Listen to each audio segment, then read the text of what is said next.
Okay, Christopher Natano. Boss Mac, di may pinta ang mukha ni Senator Manny. Lakas talaga ni Boss MG. Kaya nga eh. Oh, Gapi Slayer, edited daw yung record, Mac. Wala daw yung allegedly niya. Bugok! Anong wala yung allegedly niya? Bugok ka ba, Kulaong? Ah, ano yung sinasabi mong allegedly eh? Ang sabi mo nga doon, wag mong ididikit sa akin yung money na yan. Ito yung video. Hmm. Ito yung video. Anong sinasabi mong ano? Walang allegedly yan. Ito yan. Walang allegedly yan. Ano yung pinagkakakanaan niyang Kulaong na yan? Hindi mo kami mauuto na, Kulaong. Sa korte ka magpaliwanag. Ito si Manny Pacquiao. Kaya ang plano ko, namigay na naman tayo ng pagkain. Pag ganun-ganun pa, demonyo na to. Para sa mga mahirap nating kababayan. Ito si Manny Pacquiao, napag-ahalat ang nagiging trapon. Sinabihan ko nga si Johnny, ikaw... Yan po yung abogado ni Kulaong.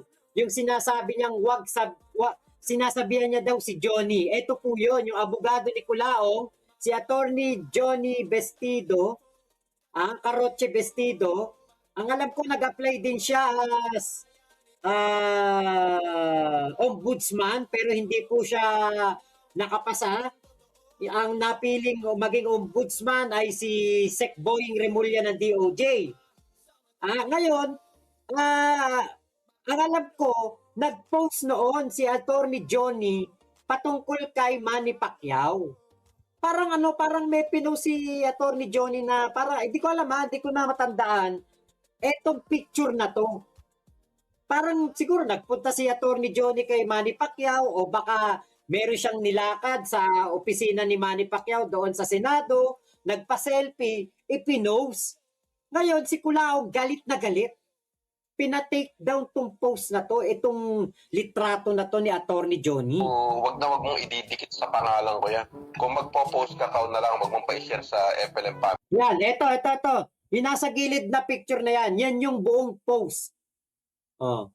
Yan yung sinasabi ni Kulaong na wag daw idikit sa pangalan niya. Sa pangalan ko yan.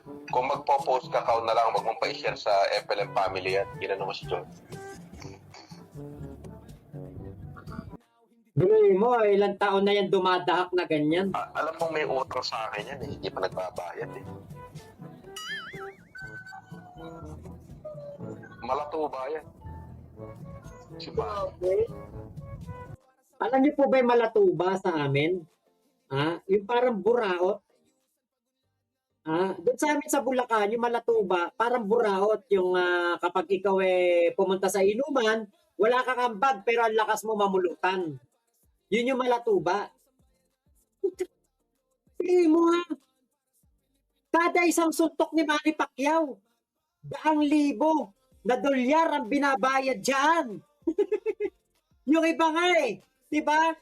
Nagpapasuntok kay Manny Pacquiao para mabayaran lang ng milyon-milyon. Putya. Pero kung sasabihan mo ng malatuba yung senador na self-made. Self-made siya. Narating niya pagiging senador, narating niya yung pinakamagaling na atleta sa buong mundo. Nasasabihan mo ng balatuba? I could not see any logic in there, Kulaong. $30 million ang utang sa amin yan. 30,200,000 US. Nasaan yung allegedly? Saan mapupunta yung allegedly dyan? Bobo ka ba, Kulaong?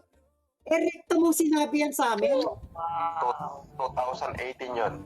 That would be 1,700,000,000. Ano lang tinapay? Consistent of what po yun. Yung masisipay. Mga Kulaong.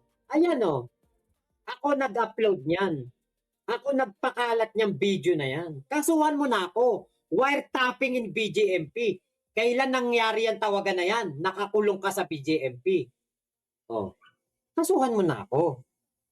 Maganda yan, Kulaong. Magkikita-kita tayo sa korte. Okay, masisipay. Pinromote niya mag-isa ng utang siya sa amin. Complete, nakademanda yan. Lalabasan na ng warrant yan eh. Binalis niya yung pagka-senador eh. Ayun. Alam ni Yama yan. Nakita ni Yama yan. Biruin mo, lalabasan ng warrant. Nung nirecord ko to, 2020 pa yata. Hanggang ngayon si Senator Manny Pacquiao hindi na nga senador, pero malaya pa din. Pero ikaw yung parang malapit na lumabas ang warrant. Nangako sa amin na titriplehin yung pera namin pagkatapos ng matisi fight. Pagkatapos ng fight ni Haniho, wala. Kung hindi mo pa i-demanda, hindi pa sasagot. Grabe. Malapit-pito na ang pag-uugali nun, ano? Oo. Tapos mamimigay ng tig 500 sa bawat tao. Pagpapapila ng 1,000 tao. O mamimigay ng tig 1,000. Di 1,000,000 yun. 1,000 tao Magbibigay ng tig 1,000. Sabihin mo ng tigwa 1,500 kasi may supot na grocery at saka 1,000 piso. Sa 1,000 tao nakapila, pag pinicturean mo yun, maraming tignan yun. Kasi gumastos siya ng 1.5 million. Ang dinali niya sa amin, 1,700,000,000. Ang tingin sa kanya na Oh. Saan banda dyan yung allegedly? Saan banda dyan yung i-edit mo yung allegedly? Yung kinukwento mo, sigurado ka, kulaong. Wala allegedly dyan. Kasi yung pinakita ni MG doon kay Manny Pacquiao, syempre yung maikli na lang na word. Yung maikli na lang na sinabi na may utang sa amin yan. 1.7 million. Alam mo naman may utang sa akin yan 1.7 billion. 30,000 USD. Oh. Walang allegedly dyan, kulao, kasi nirerekta mo na talagang may utang sa'yo si Manny Pacquiao. Anong allegedly? Anong inedit? Anong AI? Ha? Demanda mo na ako, kulaong. I-demanda mo ko. Yan ang gusto ko mangyari matagal na. tao mabuti, yun ang naka-video. Pero yung behind the scene niya, malatuba yan. Ang dami niyang pinag-uutangan. Basta yung buong grupo namin, yung may-ari ng Selecta, best friend ko, na nasa sa kasal ko, si Arce, si Renan Morales. Pero yung mga pinag-uunggoy niya. Kaya Pinag-uunggoy daw ni Senator Manny. Nako, andito sa akin yung full video nito, kulaong. Yung buong tawagan natin ito, nandito sa akin. Yung raw video, andito sa akin. Nako, kulaong. Exciting to. Magkikita tayo sa korte. siya binitawan ni Chavit Singson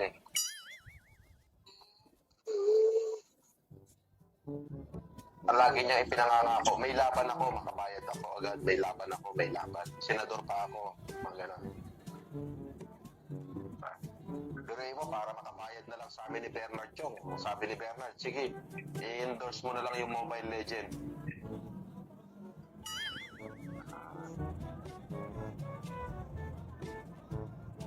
Mababang tao din yung palayam mo. Sana pagdating ng araw, ano?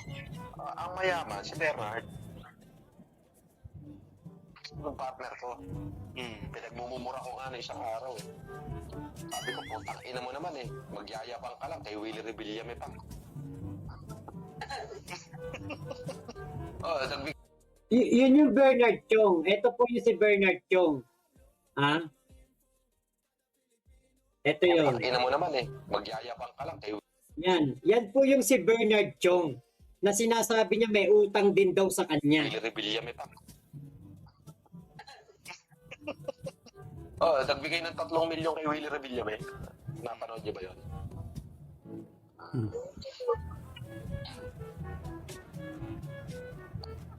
Sa Wawawi. Oo. Yun ang malapit. May-ari ng Tim Horton, World Balance. Kababata ko yan. Kababata nagkakilala kayo nito lang 2018 yata, 2019. Best man ko nung kasal ko. Para mga 2016 yata pala, 2016 sila nagkakilala sa casino.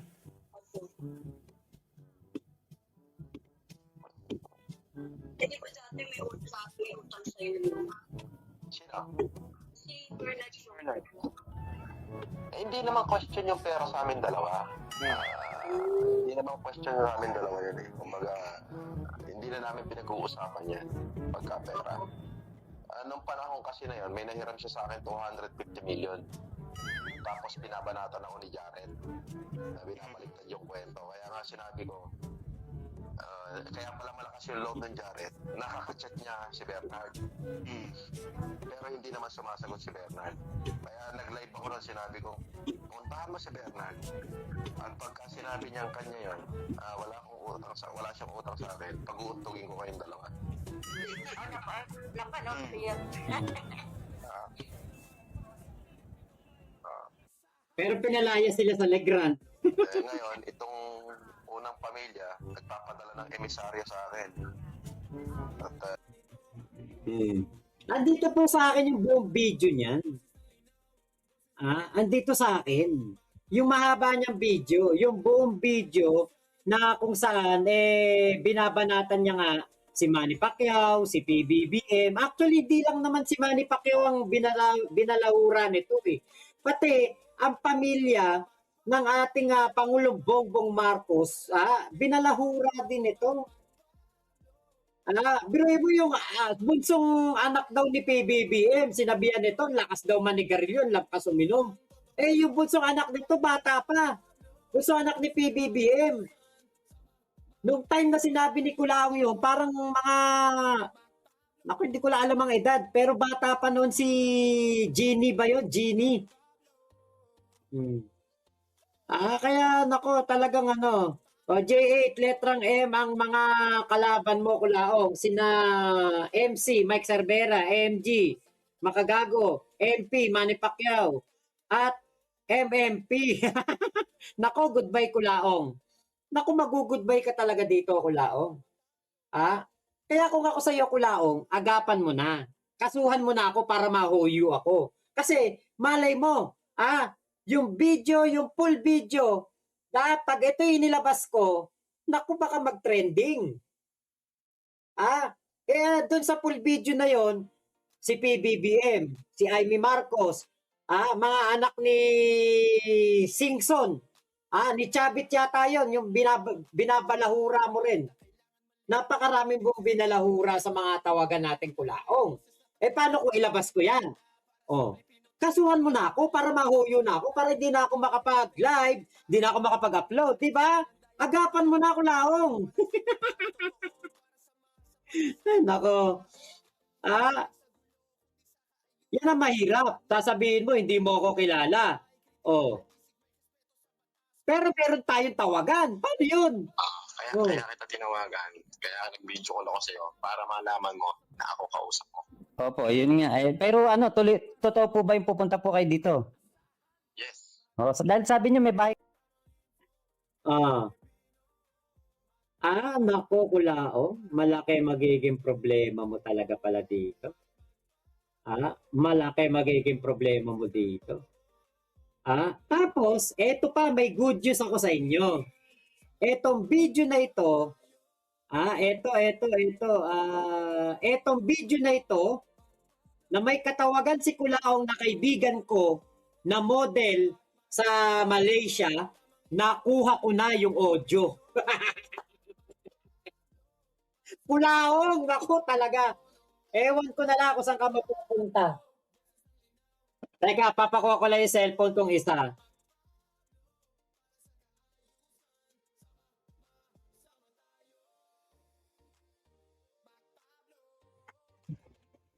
Papadinig ko lang sa inyo papadinig ko lang sa inyo. Pinakuha ko lang yung isa ko cellphone.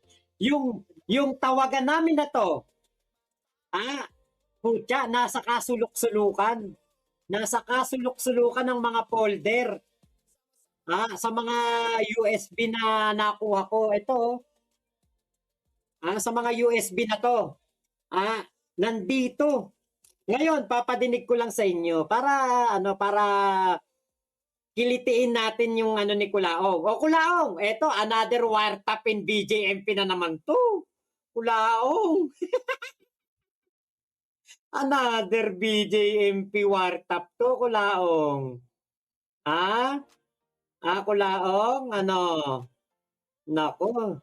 tibayan mo yan, Kulaong. Kasi kapag ito, kinasuhan ka ni MG, kinasuhan ka ng pamilya ni MG, asawa, pati mga nanay niya, kinasuhan ka rin ni Manny Pacquiao. Ngayon, kapag itong usapan natin, nakarating to sa kinauukulan, naku po, Kulaong, ewan ko talaga. Di ba ito yung ano mo, ito yung ginawa mo, nag-VIP ka sa loob ng loob ng BJMP. Naku po, kapag nangyari yan, nako, pag nakarating to sa BJMP na ikaw ay nakakagamit ng cellphone, nung ikay nakakulong, naku po, ewan ko kung maging welcome ka pa ulit sa BJMP. Nako, nasan ba to? Teka. Sort by largest first. Ayan. Eto. Matindi to. Kaya nga sabi ko, naku, i-edit ko to. Kasi para marinig ninyo na si Kulaong tumatawag talaga sa akin. Eto na. Opo, mga first week of September. 28 po.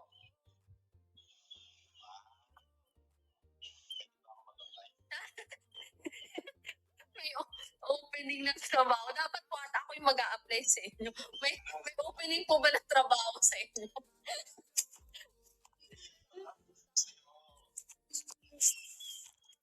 May application pa. Supos naman trabaho. Ay, nahiya ako bigla.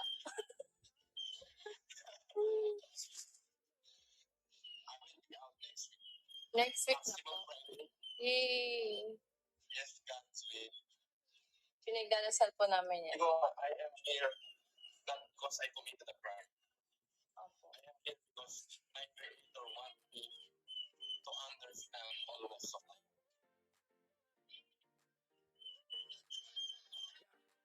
For purpose po.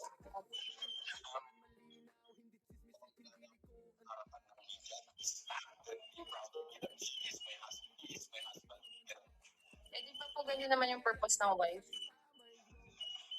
Maging katabi ng asawa kahit saan man.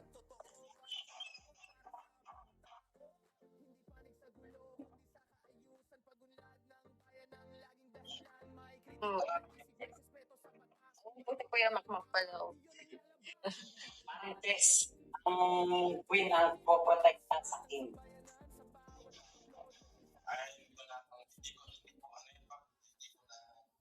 Hindi naman nasasama.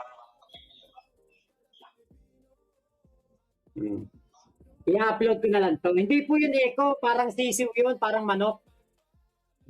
Ngayon ko na wiretap na naman to, ni-record na naman kita. Nakadamit ka ng BGMP, naku po. Kasi kaya ko to hindi to ma-edit, hindi ko to ma-upload ng kasi nga, syempre, alam naman i-upload ko, wala namang boses. Ngayon, nakuha ko yung boses. Ayan ayan yung boses, nakuha ko. Kaya sabi ko, putya, pag ito in-upload ko, BJMP, paging, Kulaong, nagse-cellphone. Diba? Ate Connie Lewis, dapat yan kay Kulaong bigyan na isang suntok ng pambansang kamao ng magising sa kaibangan. Naku po, sigurado po, bukod sa makukulong, tsak na merong libreng kaliwa. Libreng kaliwa mula sa pambansang kamao. Nako, Kulaong, ang tinarantado mo kasi mga bigating tao eh. Ako, okay lang ako. Sabihan mo ako, Makmak Diablo. Di ba? Kasi, influencer ako eh. Vlogger lang eh. Di ba? Minamalit mo ako eh. Di ba? Pero yung mga nirecord ko, mga binalahura mo, doon sa mga inilabas kong video,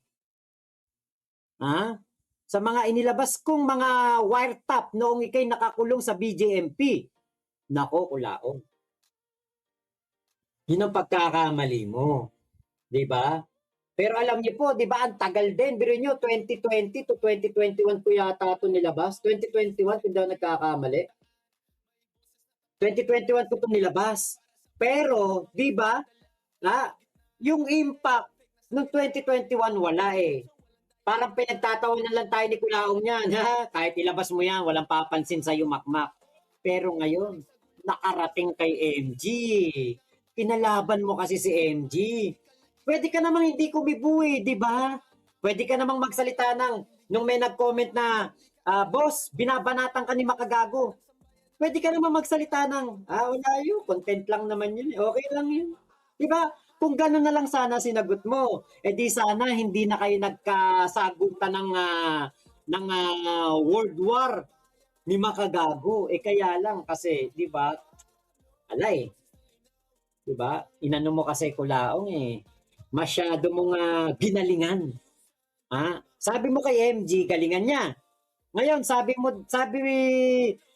din sa mga naninira ka mo sa'yo, galingan. Hindi naman namin kailangan galingan. Bakit? Yung katotohanan nasa amin eh. Oh. Kaya ito, ilalabas ko po itong video na to. Pero syempre, tatakpan ko yung mukha ng aking kaibigan. Kasi po, yung aking kaibigan na vlogger noon, ngayon hindi na po siya vlogger. At may negosyo, may pamilya na, nananahimik po. Mayaman po sa La Union, mayaman po sa Baguio. Kaya hindi ko na po ipapakita yung kanyang muka. Pero itong video na ito, please po, pakiusap po sa inyo. Kapag ito in-upload ko, kapag ito inilabas ko na, i-share po ninyo. I-share ninyo. Bakit? Kailangan po makarating to sa sa BJMP, sa DILG, kay John Vic Remulla, sa Napolcom, sa PNP, sa lahat po. Kailangan to makakalat. Kailangan to makarating. Bakit? Kitang-kita, naka-BJMP damit yan. Naka-BJMP damit po yan siya. Kaya dapat po talaga mapakalat to kasi kung ito, nung panahon ni Digong, inaksyonan to, nung sinumbong ni Kuya Nino Barsaga, wala sanang Vitali Zdorobetsky na makakagamit ng cellphone. Kaya lang nun kasi hindi kami hindi kami napapansin nun eh. Salamat ka-friendship. Ka-friendship in Jumerica. Thank you po sa inyo pong pakulay. Boss Mac Team, Boss Manny Pacquiao here from Legazpi City. Legazpi Albay, Bicol. Kinasuhan na yan ni Boss MP si Kulaong. Shoutout kay Silver Boys TV. Ring announcer ng MP promotion with President MP Sir Sean Gibbons. Ayun. Marisa Tongko, Boss Mac pa shoutout po. Lakmit Arayat, Pampanga. Ayun. Lagot ka uli Kulaong. May record ka sa BJMP. Yun nga. Yan. Sir Jose, thank you po Okay, J8, Camp Crame, Boss Mac. Yun, sa Camp Crame, sana makarating to. I-share nyo pag in-upload ko po. Boss Mac, yung mga raw video audio, isa sa mga susi sa pagbagsak ni Kulaong. Sino nga po mag-aakala, di ba? Ako, ang tagal ko na itong tinago. Munti ko na nga munti ko na nga itong, kalimutan na. At itong mga lumang USB, munti ko na yung bahala na, wala na ang pake. Kasi nga, parang wala na akong interes. Kasi sabi ko, ni-record ko pero parang wala nangyari. Ni-record ko pero parang si Kulaong hindi mapaparusahan. Pero sino mag-aakala, di ba? Makakarating to kay Manny Pacquiao. Di ba? Ako nag-record. Di ba nakarating kay Manny Pacquiao? Di galit na galit si Kulaong. Ay, naku po. Okay, Ulaga, di ni-research si Makagago ni Kulaong. Kay MG pa lang, durog na eh. Yun nga eh. Kaya nga, totoo nga yun. Kuya Henry, ayan. Connie Lewis, thank you for sharing your blessing. Ayun. Salamat po sa mga pakulay po ninyo. Mighty Kid, Ate Connie Lewis, ka-friendship kanina, dun sa una kong live din, may nagpakulay. Maraming salamat po. Okay, Boy Bawang, magbabaliw-baliwan na yan si Kulangot, maglalakad na yan ang hubo. Magagamit niya, ay naku, Kulaong, magtabi ka na ng wheelchair mo. Yung wheelchair mo na, ano, na pinapamigay mo, itabi mo yung isa. Kasi tingin ko kapag nasa pa ka ni Manny Pacquiao, mag-wheelchair ka. Pucha, lumalabas yung pagiging flip-topper ko dito, Yun nga, sasabihin na naman, hindi kilala. Oo, Kuya Henry. Pasensya na po yung ibang comment, di ko mabasa ha. Ako talaga, nagbabasa ako ng comment. Pero, putya, parang ano yung ma-comment nyo ngayon, ang dami eh. Kuya Henry, talasan mo lang yung mata mo dyan sa mga sniper ni Kulaong. Leonardo, Boss Mac, ingat lang kasi hindi lang si Kulaong mayayari sa BJMP, pati yung mga warden doon maiimbestigahan. Baka ma-target ka. Yun ang gusto kong mangyari talaga. Kasi kaya po tayo ngayon nabulgar na mayroong corruption daw sa BJMP, sa kulungan ng immigration dahil nga po etong si Kulaong napabayaan ng BJMP noon. Kita nyo, si Vitaly nung pagkalaya pala, pagka-uwi ng Russia, binuking na kagad. May corruption. Pera-pera lang. Diba? Yan ang maganda, maimbestigahan lahat yan, mapa Senado, Kongreso, yan ang magandang mangyari niyan. Okay, sabi ni Gusgusin ako, pwede naman daw siya mapatawad ni Pacman, basta siya ang palit sa punching bag. From Doha, Qatar, Richard Leonardo, Michael Angelo Badong, sobrang nakakaya nung pinanood na si Senator Manny yung video niya. Emilio Paralag, Boss Mac, lapok kasi yan si FLM. Taga-Kawayan Isabela ako pero hindi kami ganyan na taga-Isabela. Siya lang ang bukod tangin pero mukhang di naman taga-Isabela yan.